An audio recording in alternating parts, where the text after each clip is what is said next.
Maaf, masih di mute. Oke, pasti nggak ada yang ngerespon ya.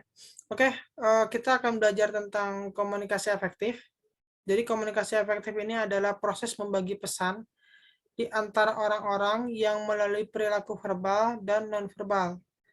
Kalau kita kan udah tahu ya, kalau komunikasi itu dibagi dua, komunikasi verbal dan komunikasi nonverbal.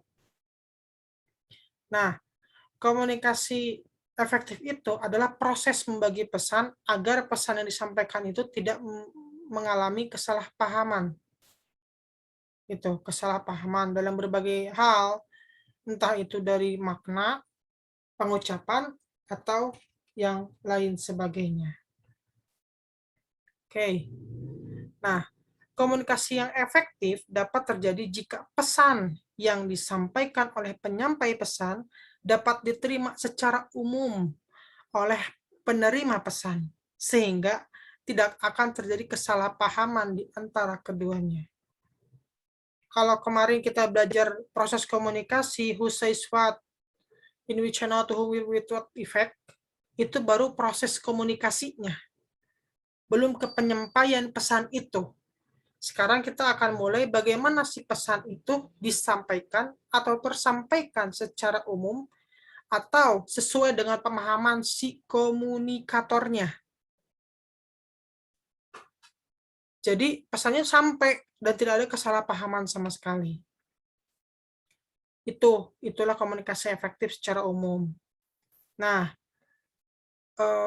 komunikasi efektif itu dapat memberikan penyesuaian pesan pada orang-orang yang ditemukan dalam siklus berkomunikasi. Intinya gini, penyesuaian pesan itu si komunikator harus bisa menyampaikan pesan sesuai dengan publik yang ingin dia sampaikan pesan itu. Kalau lawannya itu hanya satu orang saja, itu akan jauh lebih mudah. Tapi misalnya seperti saya akan berbicara sekarang dengan Nisyahu, dengan Fani, dengan Dayang gitu. Itu akan berbeda dengan jika kita berbicara hanya dengan satu orang saja. Nah, bayangkan seorang public speaker harus berkomunikasi atau menyampaikan pesan pada jutaan orang yang memiliki pemahaman dan pengalaman yang berbeda-beda dalam menerima pesan itu. Nah, bagaimana caranya si pesan yang disampaikan nanti itu dapat diterima sama oleh 1 juta orang itu tanpa ada kesalahpahaman. Oke, lanjut dulu ya. Nah, kalau kita berbicara tentang komunikasi efektif, kita akan berbicara juga tentang komunikasi interpersonal. Interpersonal apa, Pak? Interpersonal itu adalah komunikasi di antara 2 orang atau lebih. Nah, kalau kalian baca buku Psikologi Komunikasinya Pak Jalaluddin Rahmat, di situ ada juga komunikasi intrapersonal. Itu berbeda. Kalau intrapersonal itu pada diri sendiri. Berkomunikasi dengan diri sendiri. Nanti akan dibahas di pertemuan berikutnya, itu akan ada sensasi, berpikir, memori. Nah, itu intra ya. Intra itu dengan diri sendiri. Proses berpikir, proses memori. Nah, kalau interpersonal itu dengan 2 orang atau lebih komunikasinya. Makanya disebut di sini komunikasi antar individu satu dengan individu lainnya dengan secara pribadi. Pesan itu harus bisa disampaikan interpersonal kalau komunikasi efektif itu. Jadi bukan dengan diri sendiri ya, hati-hati kayak kejebak, banyak kejebak soalnya. Intra itu adalah dengan diri sendiri, kalau interpersonal itu adalah dengan individu lain. Ingat itu. Nah, lanjut dulu. Komunikasi interpersonal mendalami keahlian antara individu pada mendalami individu bersungguh-sungguh bersikap dapat menerima dan berempati antara individu. Jadi dalam komunikasi interpersonal itu harus ada yang dicapai.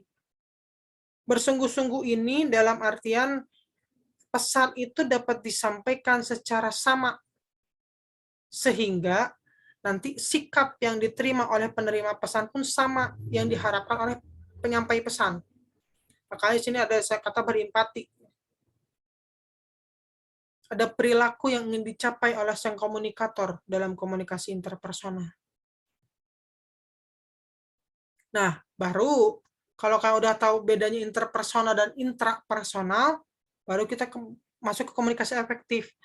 Untuk lebih dalamnya ke intrapersonal dan intrapersonal nanti kita akan bahas di bab lain. Oke? Keefektifan komunikasi menurut Effendi mengatakan bahwa komunikasi itu yang efektif dapat merubah pandangan dan perilaku komunikan. Sederhana, harus bisa merubah pandangan dan perilaku komunikan. Kalau pandangan, ini ke pola pikir, masuk ke pengetahuan, masuk ke berpikir juga. Kalau sudah perilaku, itu masuk ke tindakan. Jadi goals-nya dari komunikasi efektif itu harus merubah pandangan minimal atau sampai perilaku komunikan itu. Ini biasanya dilakukan sih dalam kampanye lah, paling gampang contohnya kampanye. Nah, komunikasi yang efektif itu tersampaikan kalau orang yang publik yang ingin kita sasar itu dia berubah pandangannya terhadap kita dan bahkan memilih kita dalam pemilihan. Itu komunikasi efektif menurut Effendi. Sampai ke situ, harus sampai merubah perilaku, kata Effendi. Oke? Nah, kalau menurut Pidarto, pesan itu yang di dalam komunikasi efektif itu harus memiliki kualitas yang baik. Kalau menurut Pidarto itu, komunikasi dapat dikatakan bisa efektif jika apa yang diutarakan atau disampaikan oleh komunikator adalah pesan yang memiliki kualitas yang baik. Pesan yang baik itu, kalau menurut Pidarto itu adalah yang dapat tersampaikan kepada sang komunikan. Artinya, pesan dapat ditangkap dengan benar oleh komunikan atau penerima pesan. Jadi, pesan itu dapat tersampaikan dengan baik, disebut efektif komunikasi itu kalau si penerima pesan itu memahami, bisa ditangkap benar oleh sang penerima pesan gitu. Makanya kalau misalnya Fani lagi cerita sama Nisyahul nih, terus Nisyahul tuh nggak paham, terus dia Nisyahul bilang, kamu tuh ngomong apa sih? Aku belum paham apa yang kamu ngomongin. Nah, Nisyahul itu nggak salah. Yang salah itu Fani yang menyampaikan. Berarti Fani belum bisa menyampaikan pesan kepada Nisyahul dengan baik. Jadi pesan yang disampaikan oleh Fani itu belum memiliki kualitas yang baik menurut Nisyahul. Makanya Nisyahul nggak paham. Gitu. Jadi kalau tadi Effendi menyarankan bahwa harus bisa merubah perilaku, kalau Pidato menyarankan pesannya dulu harus baik. Baik itu bisa dimengerti oleh komunikan gitu. Sehingga kalau pesan itu dapat dimengerti oleh lawan bicara kita, itu tuh bisa kita sampaikan, maka komunikan tuh pasti paham apa yang akan kita maksud dari awal. Gitu. Intinya ke situ. Nah, kemudian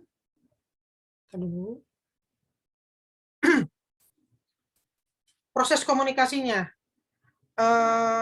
Kalau proses komunikasi kalian udah tahu lah, kalau pesan itu kan ada komunikator, ya sumbernya, pihak yang menyampaikan, ada penerima pesan, disebut komunikan. Jangan sampai salah loh, ada komunikator, pesan, dan komunikan. Kalau kalian udah salah di sini, nanti semester berikutnya pasti kalian akan pusing. Karena komunikasi akan berkutat sama itu saja. Oke? Terus ada pesan, diterjemahkan dalam berita berbagai buku, karena buku-buku yang dalam proses komunikasi efektif kebanyakan ditulis oleh orang-orang jurnalis. Makanya mereka menerjemahkan ke berita, padahal kita bisa lebih umum ke pesan ya. Ada saluran, ada medium, kalau kemarin kata Harold Laswell, itu saluran itu medium. Medianya. gitu apa. Terus dampak, impact. Kalau kemarin kan sampai with what effect kan, Harold Laswell mengatakan itu kan. Nah, kalau proses komunikasi yang selanjutnya setelah efek itu ada umpan balik. Kalau Harold Laswell baru bersampaikan efek atau impact, dampak, with what effect. Nah, kalau sudah masuk ke komunikasi efektif, ada satu lagi nih, umpan balik. Artinya bukan hanya merubah sikapnya orang yang komunikan itu, tapi komunikan itu memberikan umpan balik ke kita. Umpan balik. Jadi misalnya Fani minta saran ke Nisyahul. Terus Nisyahul tuh ngasih saran balik ke Fani itu. Oh, kayaknya kamu segini gini gini gini, nanti kamu gini. Itu berarti sukses.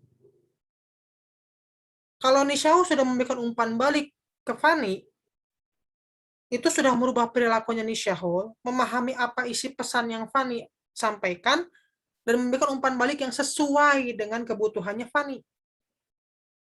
Makanya dalam komunikasi ini, di antara dua orang ini, semuanya jadi komunikan dan komunikator. Pertama komunikatornya Fani dulu, Nishaul komunikan. Umpan balik, Nishaul komunikator, Fani komunikan. Makanya kenapa disebut interpersonal antara dua orang atau lebih. Ya, kalau lebih nanti bisa diterjemahkan ke komunikasi kelompok. Kita belajar juga ada komunikasi massa lebih besar lagi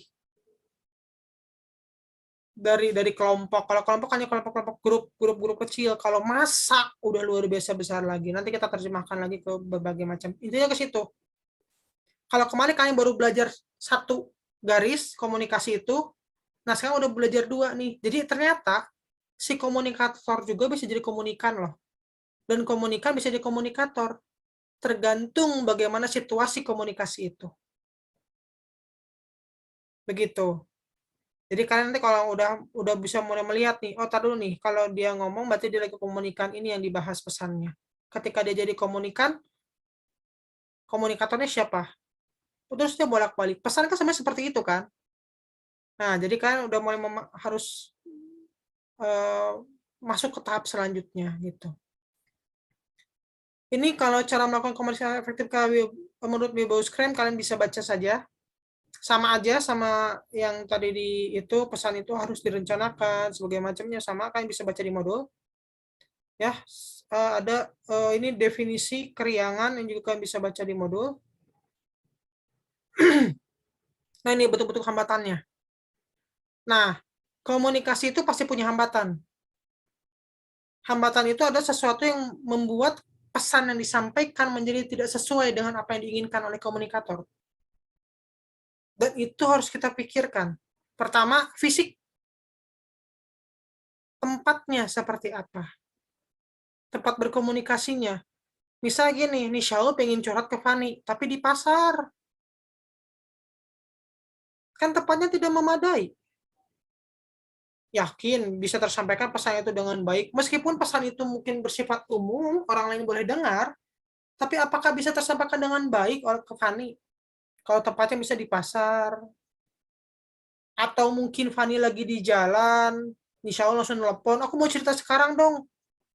Memungkinkan nggak tempatnya? Jadi seorang komunikator itu harus memikirkan dulu tempat komunikasinya memungkinkan nggak, lingkungannya bagaimana, kondisi lingkungannya yang negatif misalnya, atau udara yang riuh pikuk. Bisa di gunung nih lagi banyak angin, telepon kan suka ada noise kan, aduh kamu tuh lagi di mana sih kok anginnya gede banget. Nah, itu berarti bukan waktu yang tepat untuk menyampaikan pesan. Hiruk pikuk seperti yang di pasar, terus tempat belajar tidak standar. Standar dalam arti tidak sesuai dengan kenyamanan kita. Karena belajar juga bagian dari komunikasi kan, tadi udah ada kan intrapersonal. Gitu. Oke, lanjut dulu. Ini mekanik. Misalnya alat atau media yang kita gunakan itu rusak, sehingga mengganggu komunikasi atau pesan yang kita sampaikan. Bisa dari corong suara, misalnya kalau dalam toa kan ada corong suara tuh rusak, jadi nggak jelas. atau gambar yang kabur di televisi, buram, atau banyak semutnya kalau orang bilang, atau sinyalnya rusak, sinyalnya jelek, atau gambar HP yang rusak. Kalau HP kan buram, ngeblur, kalau kata orang itu. Nah, itu tuh gangguan komunikasi yang bersifat mekanik. Jadi hubungannya dengan teknologi, medium teknologi yang kita gunakan, karena kita udah masuk media digital. Ya, jadi kita kan harus pahami dulu sistemnya. Mediumnya kita menggunakan medium komunikasi HP misalnya. Tapi HP juga ternyata banyak hambatan. Hambatan-hambatan itu harus pikirkan dulu sebelum berkomunikasi. Nah, baru semantik, informasi tentang pentingnya kata-kata yang sebenarnya. Kata-kata yang sebenarnya ya, ini cokot kalau untuk orang Sunda atau Jawa Barat artinya itu ambil. Tapi kalau untuk orang Jawa itu artinya makan. Atau gini, misalnya gini, ya. Misalnya gini. Dayang sama Nishaul itu sama-sama orang Sunda. Terus ditanya, bapak kamu istrinya ada berapa, Dayang? 3. Nah, Fani orang Jawa nih. Istri bagi orang Jawa adalah pendamping suami, kan? Sedangkan istri orang Sunda itu artinya apa? Anak perempuan. Artinya, sebenarnya Dayang itu mau menyampaikan pada Nishaul bahwa aku tuh punya 2 adik lagi perempuan, bapakku tuh. Istri itu kan perempuan. Nah, kebayang kalau misalnya seorang komunikator menyampaikan pesan di lingkungan yang tidak available. Seperti tadi. Lingkungannya tidak cocok nih, tidak semantik nih. Jadi orang di lingkungan itu bisa menangkap beda kan. Terus Fanny jadi berpikir, wah, berarti bapaknya Dayang punya istri 3 ya. Poligami tuh kayaknya. Padahal anak, sebenarnya anak perempuan loh. Nah, itu tuh banyak banget terjadi kan? Banyak banget terjadi sama kita. Apalagi kalau kalian baca bukunya Prof. Dedi Mulyana tentang komunikasi antar budaya, yang namanya gegar budaya, banyak banget terjadi itu. Masalah-masalah itu. Prasangka buruk itu terjadi terhadap kesalahpahaman. Terhadap makna sebenarnya dari sesuatu pesan. Gitu. Artinya sama. Dalam kata kan sama, kan istri kan, tapi maknanya berbeda. Makanya harus semantik, itu masalah-masalah informasi yang maknanya itu terkadang ditangkap berbeda oleh orang. Makanya harus berhati-hati kalau berbicara, jangan asal gibah. Lihat dulu lingkungan gibahnya. Sesuai nggak dengan itu, dengan kita berbicara. Nah, baru kita nanti sampaikan. Makanya jangan sembarangan berbicara, gitu. Kenapa jangan sembarangan berbicara? Ingat, catat baik-baik bahwa komunikasi itu irreversible. Ada yang tahu artinya? Ayo, irreversible apa? Tidak dapat ditarik kembali. Catat baik-baik. Komunikasi itu tidak dapat ditarik kembali. Jadi tidak ada namanya klarifikasi dalam berkomunikasi. Apalagi ruang lingkupnya itu masa. Kalian bisa jamin nggak orang yang menonton klarifikasi kalian itu orang yang sama? Nggak ada yang bisa menjamin itu. Atau ketika kalian melukai seseorang, kalian bisa minta maaf, tapi orang itu tidak akan bisa melupakan. Makanya berhati-hati dalam berbicara. Makanya ada semantik ini. Kadang-kadang kita anggap itu kata yang biasa, tapi menurut orang itu hinaan misalnya dalam budaya tertentu. Cacian misalnya dalam budaya tertentu. Makanya harus berhati-hati. Makanya nanti kalian belajar komunikasi antar budaya semester-semester selanjutnya. Gitu. Komunikasi antar budaya itu akan berbicara tentang itu. Bagaimana masalah itu tuh harus dipikirkan oleh kalian. Ingat ya, irreversible komunikasi itu. Tidak ada klarifikasi. Kita bisa memaafkan, tapi kita tidak bisa melupakan. Makanya berhati-hati dalam berbicara. Apalagi kalian yang mau jadi public speaker. Masak yang kalian hadapi nanti. Nah, makanya munculkan budaya di sini. Pengaruh yang sangat besar itu dari budaya. Kalau tadi kita belajar lokal tuh Sunda sama Jawa, sekarang internasional. India sama Indonesia. Dari geleng-geleng sama ngangguk-ngangguk aja itu udah berbeda maknanya. Geleng-gelengnya orang Indonesia itu tidak, tapi orang India punya makna yang lain. Makanya kalau kalian baca bukunya Perdiri Mulyana kayak yang komunikasi antar budaya nanti ya, kalian harus punya bukunya. Nanti ada quiz, victory. Ini tuh bahaya kalau kalian lakukan di Rusia. Kalau kalian jalan-jalan ke Rusia, jangan coba-coba kayak gini, ngajak perang. Nah, itu kan itu komunikasi sederhana kan? Kalian tuh sering melakukan loh, apalagi kalau lagi foto, peace, peace. Nah, jangan lakukan di negara-negara yang benar-benar memiliki makna yang berbeda. Makanya budaya ini sebenarnya faktor utama kalau kalian mau ke luar negeri itu ya, yang kalau kalian pelajari itu budayanya dulu kayak gimana. Jangan sampai kalian melakukan hal-hal yang menurut mereka itu salah. Makanya orang Arab nih, kenapa orang-orang Arab itu pada pakai cadar? Ya, karena bagi orang Arab senyum itu adalah artinya itu maaf ya, hayo deh kita melakukan sesuatu. Makanya kenapa pada pakai cadar perempuannya? Supaya apa? Supaya kalau dia lagi senyum gak dianggap lain sama orang lain. Salah satunya.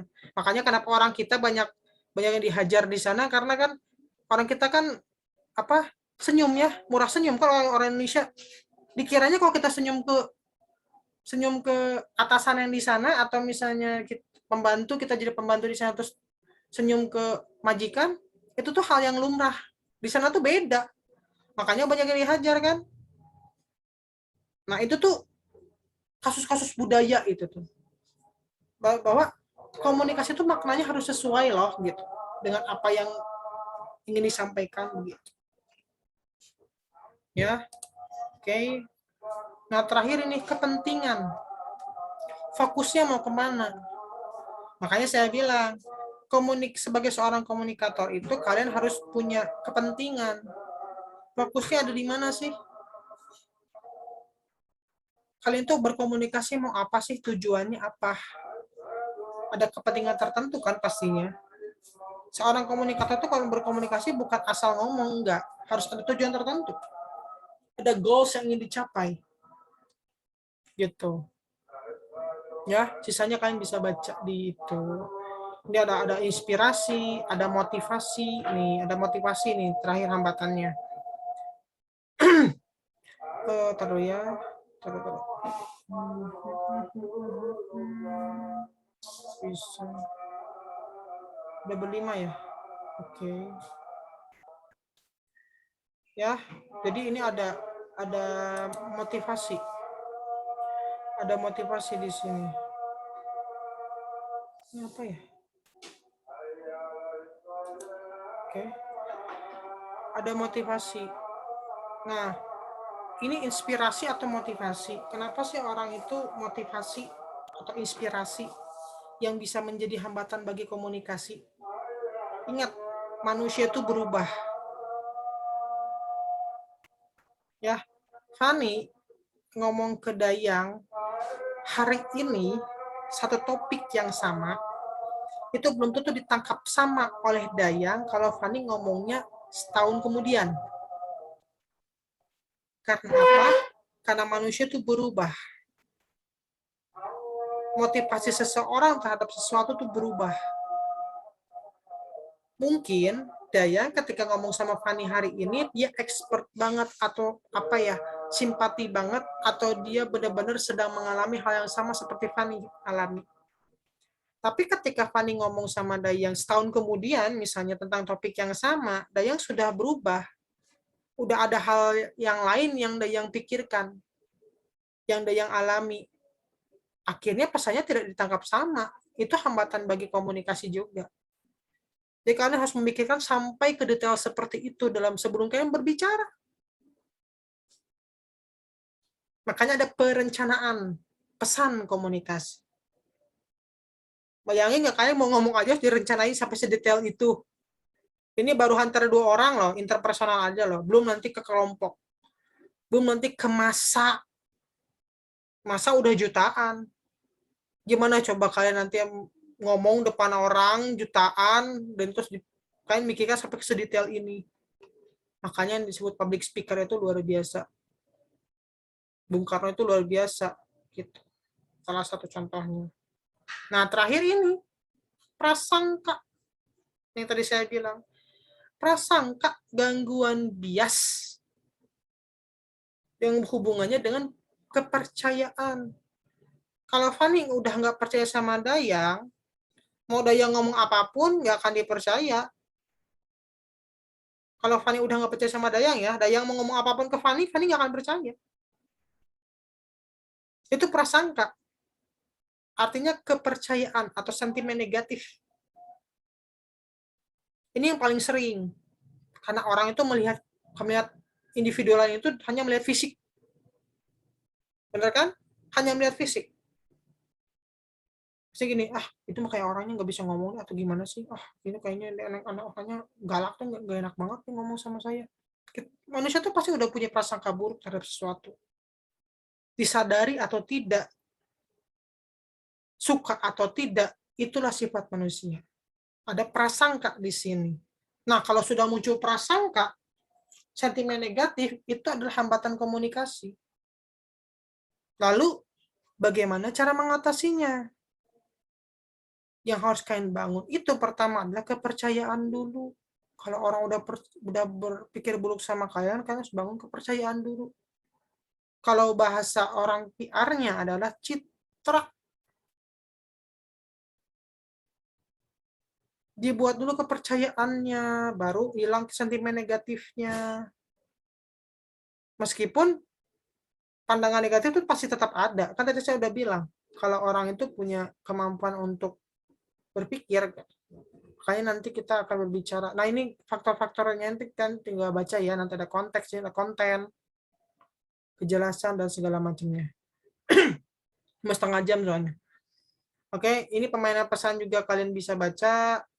Nanti pesan satu sisi, pesan 2 sisi, kan tadi udah saya ajarin juga kan tadi kan ada bahwa pesan itu bukan hanya satu aja gitu, one way communication, tapi two way communication. Jadi yang satu jadi komunikator, dan juga komunikator udah dipelajari juga. Oke, nanti kalian belajar, bisa baca lah. Soalnya ini pengelompokan pesan, ada perhatian, ada kebutuhan, pemuasan, sama aja, kalian tinggal baca. Nah ini komunikasi efektif itu tidak keluar dari konteks. Terus penggunaan kalimat yang sederhana, karena harus bisa dimengerti kan oleh komunikan. Ya, pesannya nggak boleh keluar dari konteks. Terus melihat latar belakang komunikan. Ingat, tadi saya udah ajarin semua. Terus perhatikan bahasa tubuhnya. Ada body language, bahasa tubuh. Bagaimana orang itu lagi sedih, jangan diajak ngomong. Nggak akan mau dia ngomong, karena orang lagi sedih itu biasanya dia counter. Defense dulu dia. Kalau ada orang, karena kan dia dalam kondisi emosi yang meluap-luap. Nah, nanti kan baca bukunya. Ada banyak buku tentang body language. Bahasa tubuh, terus kontrak waktu yang jelas. Ya, tadi udah bilang kalau komunikasi dengan di waktu yang nggak tepat itu akan bermasalah. Gitu. Terus penggunaan strategi komunikasi. Nah, ini nanti kita akan pelajari di chapter-chapter berikutnya.